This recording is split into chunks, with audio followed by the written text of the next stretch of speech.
Hi guys, I am here at Goodwater with Nate, who is one of the owners alongside me and some of our friends. Now we do have a pretty massive selection of American whiskey here. We're very much a neighbourhood bar that does all things well, but most of the bottles on the back bar are American whiskey. And one of the things that's really cool is not only do we have lots of different kind of expressions from lots of different distilleries, we've also got some really old bottlings, so things from the 70s, 80s, 90s. And I guess I just wanted to, while I've got the Grandmaster of Bourbon himself here with me, pick his brain a little bit on what exactly you think it is that would make this Wild Turkey 8-year-old different from this Wild Turkey 8-year-old.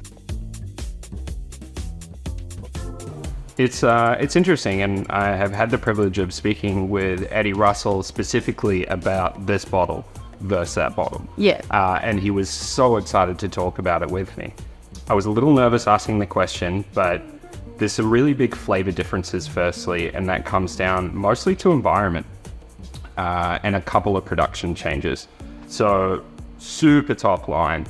For the older stuff, generally How old is this one? This is a 2003. Okay.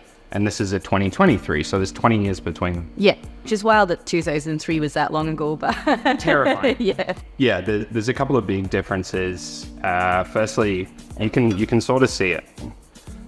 So the color there, this one is a little bit darker. They're around the same age. So 2003, the liquid in the bottle might be a touch older.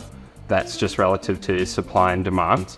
But my favorite bit is that the wood that is used for this one comes from a magical forest that they can't get wood anymore because it's protected.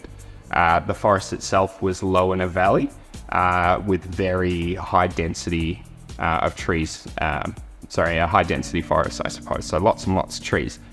What that means is that the wood's going to grow slower. Mm-hmm. The grain in the wood's going to be more closed off, and it's harder for the whiskey when it's inside the barrel to get at the tannin. So it's getting more of the surface level sugars. So it tends to be a little sweeter. The tannin tends to take more of a back seat, which lets other parts come to the front, and you can sort of taste grain which has been filtered really well through charcoal in 8 years in a way that you can't with something that doesn't have magic forest wood. Yeah, right. It's interesting. That's super interesting. Mm. And I guess in general, like, you've had the pleasure of trying a lot of actual, even back to like the 70s and things. Are there other kind of trends that you see just in terms of even like styles that people prefer to drink that might be a bit different? Yeah, for sure. The ABV in older whiskies is generally a bit lower.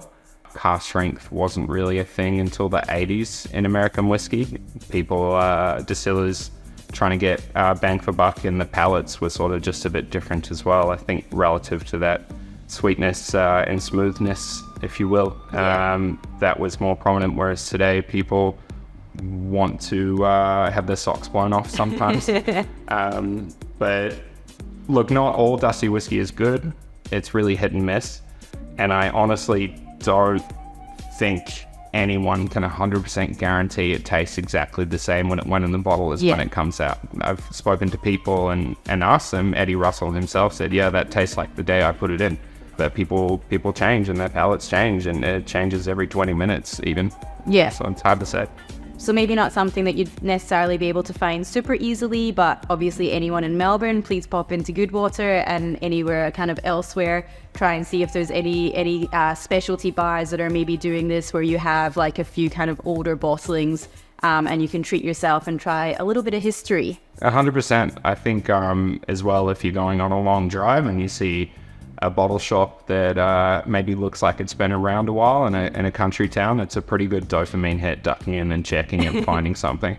Now, you do have a little trick for that, right? Like how to tell when something was actually bottled? Yeah, for sure. Are we allowed to share it, or is it? No, of course. I can't tell you where we get a lot of these bottles from, but I can tell you that. So generally on the base of most bottles of bourbon, there'll be a little glass code stamp. That's not indicative of the whiskey really. It's indicative of when the bottle itself was made, which is usually a couple of years. So you can take that info and combine it with some other stuff. Does it have a tax strip on it? There's websites you can look up when the tax strips are from.